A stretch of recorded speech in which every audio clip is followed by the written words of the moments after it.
বাজারে কেনা চালের গুঁড়ি দিয়ে আজকে কিছু ভাপা পিঠা বানাবো। আর এই গুঁড়িটা কিন্তু গতকালকে কিনে এনেছি, এনে ডিপ ফ্রিজে রেখে দিয়েছিলাম।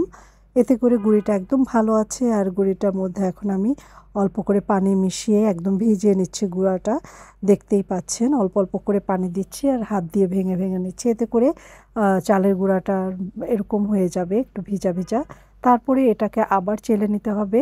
তাতে করে যেটা হবে, সুন্দর একটা আমরা যেভাবে ভাপা পিঠা খাই ওরকম একটা গুঁড়া বের হবে। আর এই পানিটার কারণে কিন্তু আপনার সিদ্ধ করার সময় এটা ভালো করে সিদ্ধ হবে, যেহেতু এটা ভাপে হবে ভাপা পিঠা।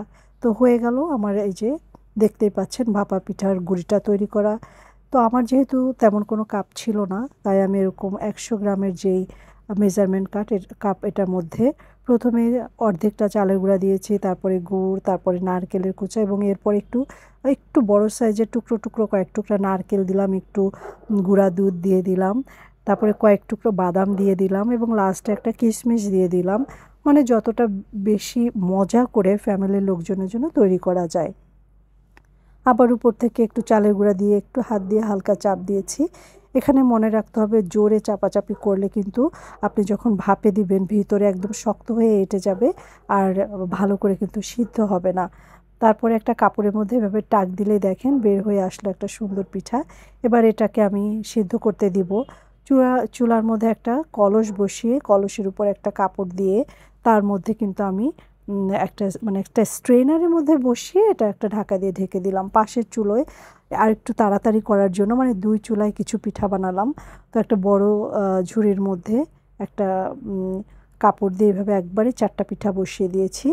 তো এভাবেই আজকে বিকালে কিছু পিঠা বানালাম।